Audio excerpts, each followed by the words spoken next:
Welcome everybody to the Storytime channel. My name is Steven, and today we have some malicious compliance stories. Our first story of the day is by Spelling Brie. Can't leave your office until I'm in dress code? Great, let's hang. I was almost 18 in my senior year of high school, and I was, and still am, super into fashion. I got this great skirt that was admittedly short, but still pretty clearly within my school's dress code. Of course, I had to show it off, paired with a completely opaque pair of black tights and some sturdy boots. Not an inch of my actual leg could be seen.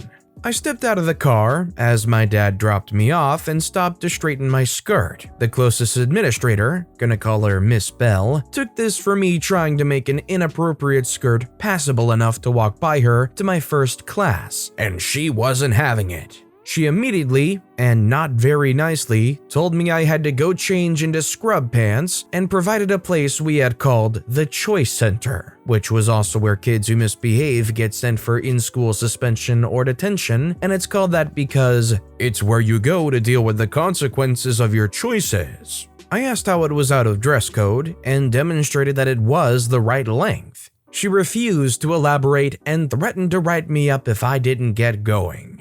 I arrived in the Choice Center and explained what had happened. The male administrator looked me up and down confusedly and told me I was fine. He sent me to my first class with a late pass and no scrubs. I guess he talked to Miss Bell, or maybe she just really had it out for me, because no sooner than 15 minutes after I arrived in class did my teacher receive a call from the front office. You guessed it, it was Miss Bell asking for confirmation that I had changed. My first period teacher knew nothing of the morning's events and told her no, I hadn't changed, but also that I didn't need to as I was within the dress code. That wasn't good enough. Miss Bell sent someone to escort me to the office to meet with her personally. I made my way into Miss Bell's office where two other administrators were present. They didn't say a word while I was there, they just spectated. Miss Bell informed me that I had interrupted the meeting she was having with them by not complying earlier or something to that effect. I told Miss Bell that my outfit had been approved and I didn't have any scrubs to change into because they weren't ever given to me, and she didn't buy it. Here's the malicious compliance you were waiting for. She insisted that I had scrubs in my bag to change into and wouldn't look into my bag when I opened it to show her that I didn't. She told me verbatim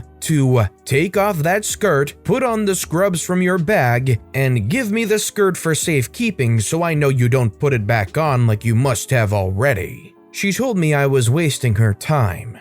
I widened my eyes and dropped my backpack, feigning surprise and innocence. I raised my voice an octave. You want me to undress? You want me to take my clothes off and give them to you? Great choice of words, Miss Bell. Without giving her a chance to respond, I unzipped the skirt and took it off right there. I had very little shame and a pretty strong distaste for authority, I will admit. She wants me to undress? Sure. My tights are completely opaque anyway. Keep this skirt, I'll wear this. I handed it to her, and she stuffed it in her file drawer. Needless to say, Miss Bell wasn't a fan of my shameless stripping in her office. She demanded that I put my scrubs on, and again, I reminded her I didn't have any because I was confirmed to be in dress code before she took a third of my outfit. I asked if she wanted me to take the tights off too, and of course she said no, but that I couldn't leave her office until I was in dress code.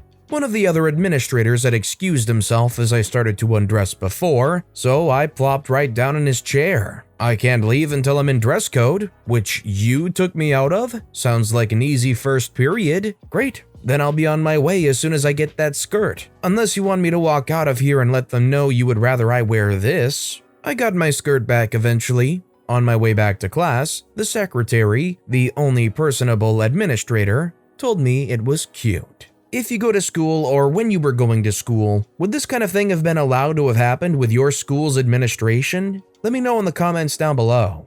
Our next story is by Tilek Armour. You'd like to cancel your services because you haven't given me any time to actually investigate your complaint? Okay, sir. So about 5 years ago, I was working for a cable/home phone/ISP company in a support for frontline staff role. Part of this was faking being a supervisor so the actual supervisors don't have to be verbally abused. Garbage system, I know, but what can you do? Well, I get a call from a frontline person telling me this guy, let's call him Kyle, has asked to speak with someone about his 3 rental properties. I take the call and get on the phone with the guy. Hi there, thanks for choosing Corporate Drone Speak Intensifies. Kyle says, yeah, you said that I wouldn't have to pay for long distance on these 3 accounts? Oh, well, let me go have a look at the notes on the accounts and… No, you will cancel my services at all 3 places.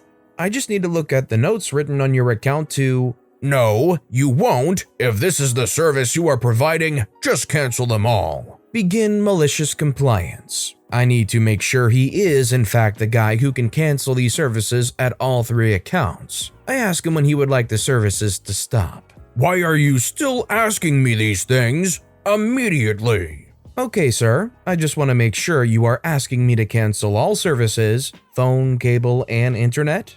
Kyle with a series of swears. Yes, all 3 services at all 3 places. Now, I should point out that it was pretty close to midnight, and these places being rental properties on a Friday night probably had people living there. Also, it didn't seem that he lived at any one of them, so I went about going through each of the 3 accounts and shut down the services, the phone, the cable, and the internet. Now, before anyone says, oh, you took their phone away, that's dangerous. Well, you can plug a phone outlet into anywhere, and even if it doesn't have service, you can still call emergency services. I went through and told the system to shut everything down. It also gives us the option to immediately stop the services from working, so I told it yes. Now, this meant that everything stops at the properties at once.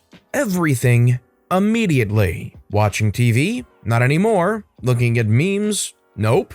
Oh, were you making a phone call? Not anymore. I can only imagine the series of panicky texts and cell phone calls that guy had that evening because everything was shut off. The next time I was at work, I checked the notes on these closed accounts only to find that the tenants had called in and were told the services were canceled, followed by notes from an actual supervisor because if you get loud enough, the real soups have to do their job. That said, after reviewing the call Kyle had with me, they felt I did exactly what the customer had asked, and there was nothing else we would do. Turns out Kyle was mad at me for following his directions, and then got his tenants to call him enraged after midnight about how nothing they had was working. To be fair, sometimes even 5 years ago when you try to contact support, you'll get that robot that just kind of leads you in circles around and around. If you didn't know the say agent trick, somebody like Kyle might have been on a merry-go-round getting frustrated before finally reaching a human and just kind of unloading on them. Or Kyle might have just been a hothead, either way. They got exactly what they were asking for. Our next story is by Marauding Octopus Spot. You want cannabis that won't do anything because you're angry you had to wait in line? Okay. I was working in a dispensary where people were not allowed to walk around on their own. They would have to wait until one of us bud tenders were finished with another customer, and then we would go to the next person. So you could wait a long time or short time depending on how long the people in front of you want to shop. Although we did try to encourage people to make their selections if there was a long line. I get this man, and he is just irate that he had to wait for his legal product, never mind that there are people doing multi-year jail sentences just for possessing a small amount of what he was here to purchase legally. The bud tenders would be behind the counter that was on a raised platform, and the customers can see informational tablet screens and product samples through some glass. So I was on the raised platform area, and the screens are in front of me facing out to the customers, if that makes sense. He finally puts his finger directly on the glass and said, "Just give me a gram of that, I just want a gram of that." I asked him which one it was because I can't see the screens. Most customers just say the name of what they want. Since he won't tell me, I have to take the time to open the case on my end to see what he's jabbing his finger at. There is a label facing me so I can see what the strain is, but I turn the tablet around and it's the blue screen of death, so he can't see any information on what he's just selected. It happened every so often that the screens would stop working, but most customers were unbothered by it. This guy did not want to listen or cooperate with me this whole time, and he was making things take much longer than they needed to because of how angry he was about how long things were taking. I grabbed him a gram of what he asked for, and we go to the registers. The package is on the counter, so he does have a chance to see what he's getting before he purchases it. He was apparently in too big of a hurry to do this. Little did he know that the strain he had selected was our medical strain that contained no psychoactive chemicals and only contained CBD. If this had been a normal interaction, I would have had a chance to explain all of this to him, but because he was so emotionally riled up, I figured CBD would do him some good anyway. I can't imagine what he thought when he looked at what he had actually purchased later. We did allow returns on unopened containers, so he could have come and exchanged it, but I never saw him again. Maybe by some amazing twist of fate, that was actually exactly what they wanted. Probably not, but hey, maybe they did try it and maybe they found out it worked out for them. Either way, they didn't come back, right? I feel for the workers that work behind any kind of case like that and have the customers that say, "Can you give me some of this?" and presses on the glass. It's like, which one? You're just putting your finger on the glass. You're not actually pointing anywhere. You might think you are, but you're just pressing on the glass. Which one? Our next story is by Serendipitous14. Sir, this isn't an in-person appointment.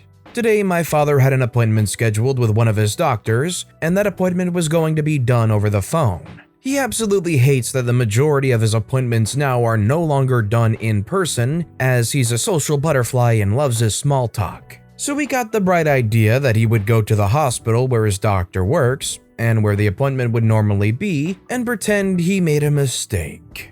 Oh, was it a phone appointment? I'm so sorry, I feel terrible. Since I'm here, couldn't I just see the doctor anyway? The nurse was annoyed because my father had already missed a phone appointment prior to this. He thought if he ignored the calls, they would let him come in, so she eventually escorted him to an office where he could wait for the doctor. My father was thrilled with himself. He thought he outsmarted them and that he was finally going to get his in-person appointment. But then, the phone rang. When he eventually answered it, he knew his plan had failed. It was the doctor calling from another part of the hospital. So in the end, my father got his appointment at the hospital, but it was still done over the phone. Poor guy, I understand some people want to just be in person and see other people more regularly nowadays, and it's a really cute story, but it's also morally not great. It's still at a point where it's not great to go out in person if you don't have to. We're getting closer though, we're almost there. And our final story of the day is by Square Technology 325, Join My Religion or Be Left Out of the Will. Bet. I'm 20, an atheist. My parents, who are conservative religious people, obviously don't like that. It's been talked about how their religion makes them good people, and by leaving it, I'm automatically a bad person. It all came to a high a few weeks ago when my parents found out that I'm not straight. After lots of discussion, the last thing they said is, either you're a part of our family and culture, by which they mean religion, or you're not and can't expect anything of us. So what did I do? Become religious and extensive research. A week ago, we met for dinner, and my dad decided to smoke a cigarette, to which I replied, "You realize the filters in that is hemoglobin, right? It's worn out of pig's blood." He was visibly annoyed and thanked me for letting him know because he would stop smoking them then. 3 days ago, they came over while I was cooking, and I told them that in their toothpaste there are grounded pig bones. I never told them any lies. My mom texted me an hour ago that it's crazy of me to assume they're perfect at religion and that they're trying. She said it's wrong to judge someone's religiousness. Some other things happened, like the whole "is homosexuality really a sin?" and how judging is a sin, etc. But long story short, I annoyed them with religious facts. We now leave each other alone when topics about religion come up. I'm glad.